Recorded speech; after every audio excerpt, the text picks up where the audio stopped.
Salam, hər vaxtınız xeyir olsun.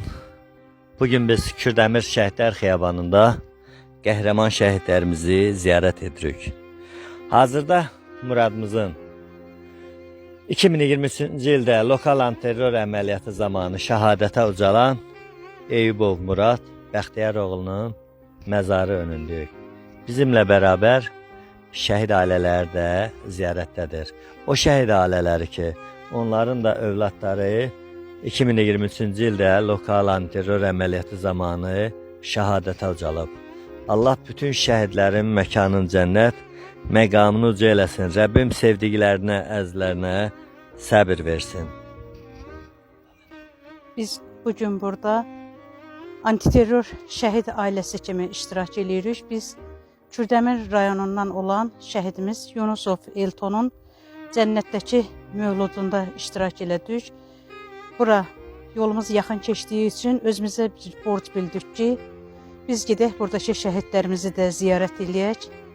Allah burada uyuyan bütün şəhid balalarımızın, oğullarımızın, qardaşlarımızın, ona görə ki, burada 1-ci Qarabağ müharibəsindən olan şəhidlərimiz də var. Allah bütün şəhidlərimizin ruhların şad, məqamların uca eləsin.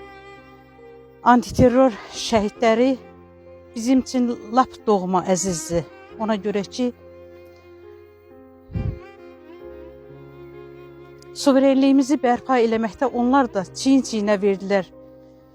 Digər şəhid qardaşları kimi, qazi, veteran qardaşları kimi biz bir ailə olduq. Şəhid evladlarımızdan sonra biz bir-birimizi tanıdıq.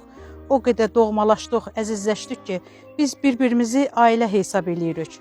O ailənin üzvlərindən biri antiterror əməliyyatları zamanı şəhadətə ucalan Əlmirzə balamızın valideynləri, atası, anası, 19 il vətənə şərəflə xidmət edən kapitanımız Sultanov Xəlfəlinin bacısı iştirak eləyir. Həmçinin antiterror əməliyyatları zamanı şəhadətə ucalan Qasim balamız, Məmməd Həsənov Qasim və özüm xüsusi təyinatlı komanda şəhidi Etibar İmaməliyevin anası. Bizim üçün danışmaq nə qədər ağır, çətin olsa da bir o qədər də qürur vericidir. Biz öz şəhid oğullarımızla fəxr eləyirik. Ona görə fəxr eləyirik ki, torpaq bütünlüyümüzü, suverenliyimizi məhz bizim oğullarımız əldə elədilər. Allahdan bütün şəhidlərə rəhmət diləyirəm. Məqamları daha da uca olsun. Allah bütün valideynlərə, yaxınlara, əzizlərə səbir versin. Allah qazilərimizə şəfa versin, veteranlarımıza can sağlığı versin. Allah dövlətimizi, ordumuzu, hal-hazırda vətən keşiyində duran ordumuzu, əskər və zabitlərimizi qorusun. Amin.